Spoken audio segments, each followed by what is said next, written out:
Magandang araw mga kapatid, mga kababayan. Welcome to my small channel. This is EJ Morse once again. Thank you so much for joining me today. Especially yung ating mga kababayan sa iba't ibang panig ng daigdig. At ang ating mga kababayan dito sa iba't ibang panig ng Pilipinas. Para dun po sa bago lang dito sa aking channel, kindly subscribe, kindly hit the notification bell, pati na rin po yung like button. At baka gusto po natin i-share ang ating video later on para maraming makaalam at para lumaki ang ating community dito sa aking munting channel. Again, thank you so much. At bago tayo magtuloy-tuloy, paalalahanan ulit natin ang ating mga public servants. Lalong-lalo na itong mga parating na mga bagong uupo na mga senador, mga congressmen at iba't ibang local positions. Reminder po ito para pag-igihan man po ninyo ang inyong trabaho dahil inaasahan kayo ng taong bayan na gagawin nyo ang inyong mga pinangako during the campaign period. So here it goes. Sa lahat ng mga manggagawa sa pamahalaan, sa lahat ng mga public servants, tama na ang pagyayabang, itigil ang pagiging arogante, irespeto ang batas, irespeto ang mamamayan, huwag magnakaw, huwag maging tamad, maging mapagpakumbaba, pasweldo kayo ng taong bayan. Kami ay nakamasid, di namin kayo tatantanan. Alright? So mga kapatid, mga kababayan, katatapos lang ng ating eleksyon. Bagamat hindi natin nakuha yung majority ng ating ipinapanalangin na manalo, ay masaya na rin tayo dahil ang iba rito na ayaw talaga nating maluklok sa pwesto dahil sinasabi nga natin na pag-aaksaya ng pera, kung sila ay uupo bilang mga senador, ay hindi naman nanalo. Of course, meron din namang hindi na ipagkaloob sa ating panalangin. Hindi tayo nag-grant doon sa ating mga pinapanalangin na iba. Yung mga personalidad, lalong-lalo na yung sinasabi nating mga senador na nagpakita ng loyalty sa isang personality. Dahil pag-aaksay din po ng pera yan. Imbis na ang kanilang focus ay magserbisyo at ang kanilang energy ay gawin nila para sa mamamayang Pilipino, ay hindi po nila ipinakita ito nung nakaraang Congress. Ang ipinakita nila ay yung kanilang loyalty sa isang tao. Ang sakit po niyan. Dahil tayong mga mamamayang Pilipino ang nagpapasweldo sa mga ito. And yet, sila ay nagsiservisyo ng buong puso, buong katapatan doon sa hinahangaan nilang tao. Isipin nyo mga senador ito. Pero nag-idolize sila ng kapwa-tao nila. Nasaan ang hustisya doon? So yun po ang masaklap, no? Although may mga tao naman na ayaw talaga nating maupo, ay hindi nga nanalo. At pinagpapasalamat natin ito sa Poong May Kapal. Marami rito nag-ambisyon na wala namang katangian, walang experience, at wala tayong nakikitang magandang motibo, kundi i-enjoy ang pagiging senador dahil sa laki ng sweldo ay nagtangka nga na maging senador. Kaya salamat namin sa Diyos at sila ay hindi nanalo. At ang iba rito ay re-electionist, ang iba naman ay mga bagong muka sa larangan ng pagiging senador. Na sinasabi ko nga, wala naman silang karapatan talagang maging senador. Ito po ay pag-aaksaya ng pera ng taong bayan. Kaya nga, masakit din, tanggapin, pero ito ay boses ng mamamayang Pilipino. Tinatanggap na rin natin yung mga panalo ng ibang kandidato na sana ay ayaw nating mailuklok ulit sa Senado pero nanalo nga. Ito yung mga taong Sinasabi ko nga na nag-idolize at nagsiservisyo sa isang personality na masyado nilang hinahangaan. Ngayon, yan po ang masakit na katotohanan dito sa Philippine politics. Tayong mga mamamayang Pilipino na walang kakayahan, na pananalapi, wala tayong maipagmamalaking kasikatan, wala tayong malaking pangalan, ay magtiis na lang tayo dito sa umpugan ng mga higante. Yun po ang masaklap na katotohanan dito sa Philippine politics. Again, bago tayo magtuloy-tuloy, nagpapasalamat din naman ako na ang iba nating kandidato na gustong mailuklok dyan ay nanalo, katulad nila Bam Aquino, Kiko Pangilinan, Tito Soto, at Ping Lacson. At itong mga taong ito ay may sapat na kakayahan, may sapat na experience, at kahit ano pa ang sabihin ninyo ay hindi naman masasayang yung budget na marireceive nila na humigit kumulang 100 milyon kada taon. Hindi nga katulad nung mga sinasabi nating pangalan nung nakaraan, ayoko na lang banggitin dahil hindi naman sila nanalo, na nagtatamasa ng the same amount of budget na wala namang ginagawa. At of course, meron pa naman dyan nakaupo na ganyan, na sana sa susunod na eleksyon ay hindi na siya maluklok. Dahil nga mga kapatid, mga kababayan, again, uulitin ko, pag-aaksaya po ng pera ng mamamayang Pilipino ang magbayad, magpasweldo doon sa mga taong hindi qualified, hindi akma para magtrabaho bilang mga senador. Hindi po ito katulad ng pagiging mayor na isang executive position.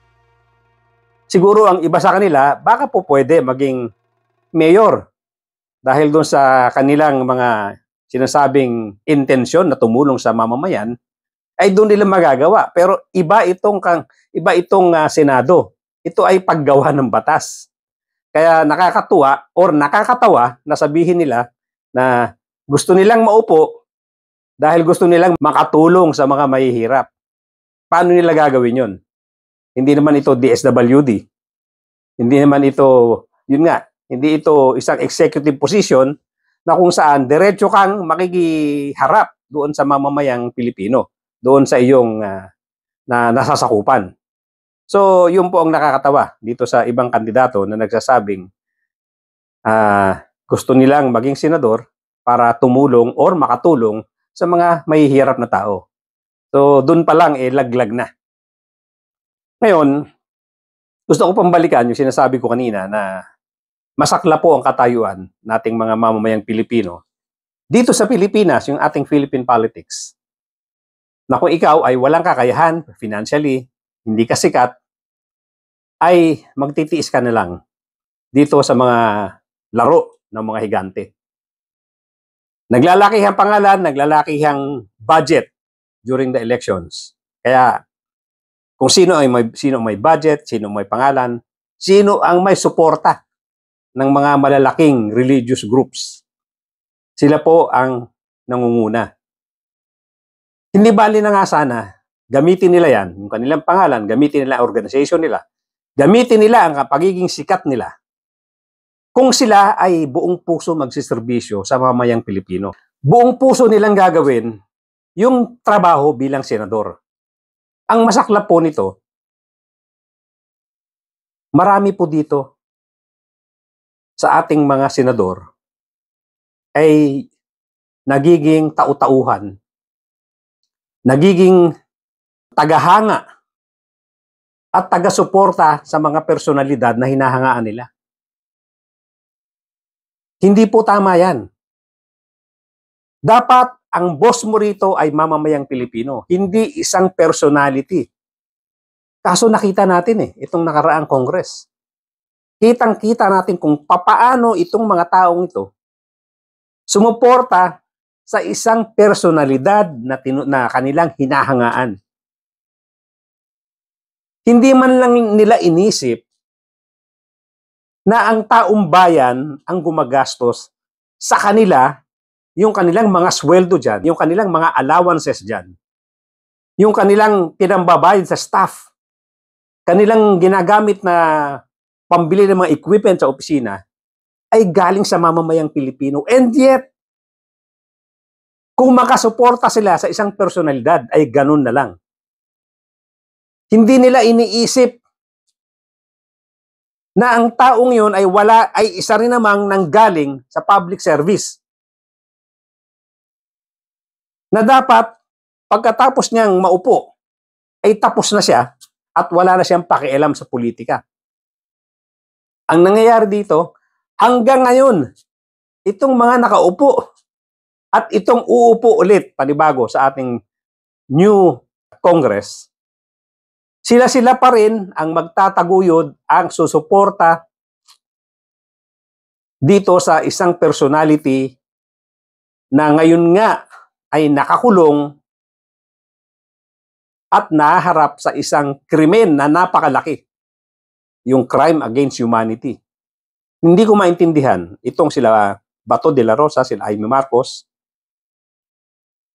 bakit ganun na lang ang kanilang suporta sa taong nahaharap sa ganito kalaking krimen. Hindi man lang nila inaalala yung mga naging biktima. Yung masang Pilipino na walang pera, walang pangalan, at walang kakayahan ipagtanggol ng kanilang mga sarili. Ngayon, may mga taong nagmamalasakit para ipagtanggol sila, para mag-file ng kaso, para mailaban yung kanilang naranasan na pang-aapi. Itong mga malalaking pangalan na to, nagtutulong-tulong para supilin yung ipinaglalaban ng mga biktima na to. Yun po ang masakit na katotohanan dito sa ating Philippine politics. Kaya sa ngayon, mga kapatid, mga kababayan, mabuti na lang nagkaroon ng social media. Pagtulong-tulungan po natin, baka sakali unti-unti natin mabago itong ganitong klaseng politika. Pagtulong-tulungan po natin, suportahan po natin ang mga matitinong vloggers, ang mga matitinong social media personalities na nagtataguyod ng maayos na pamamahala dito sa ating bayan. Tulungan po natin ang mga personalidad sa social media na nagsisikap na magkaroon ng fair at maayos na eleksyon sa mga susunod pang mga araw. Pagtulungan po natin to.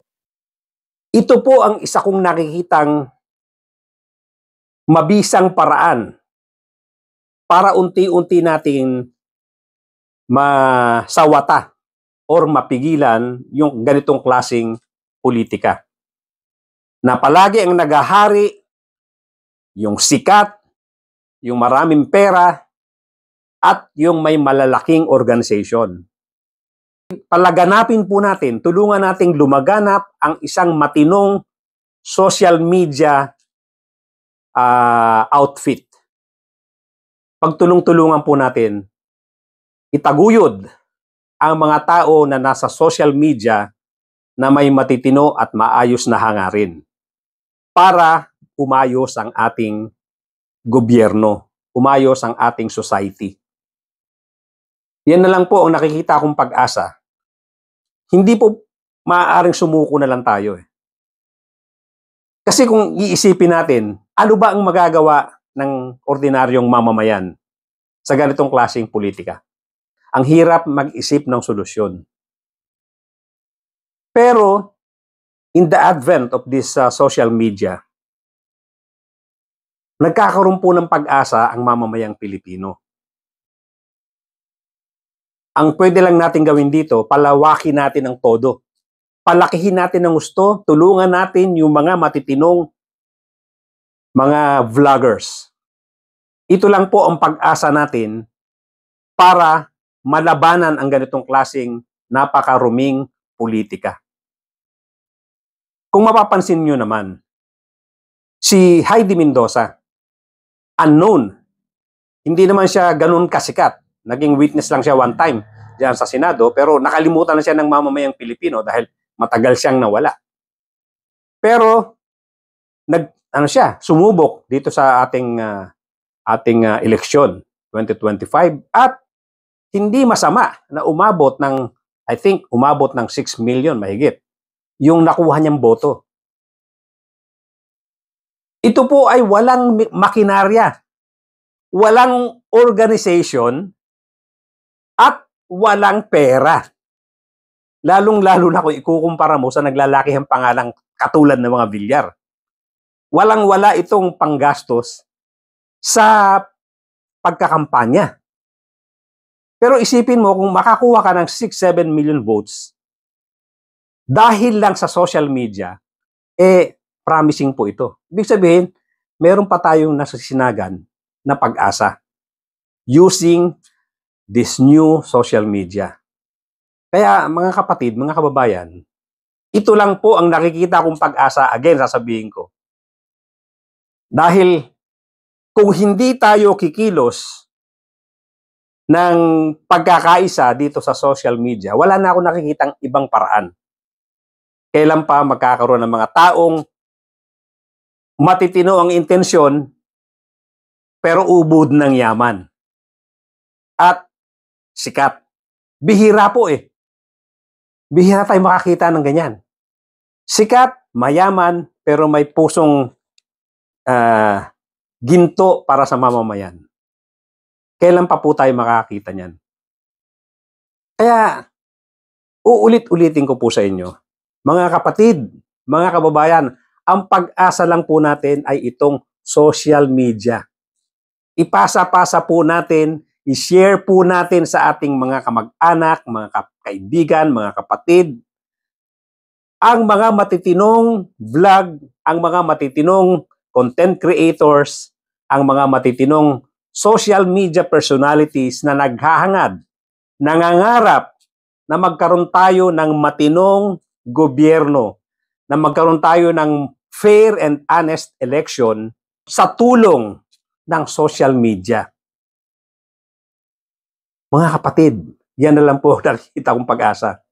Palawakin natin itong kilusan ng mga vloggers, kilusan ng mga social media personalities na gusto ng totoong pagbabago at gustong makapagluklok na mga tao talagang may puso, may isip, at merong magandang intensyon para sa bayan.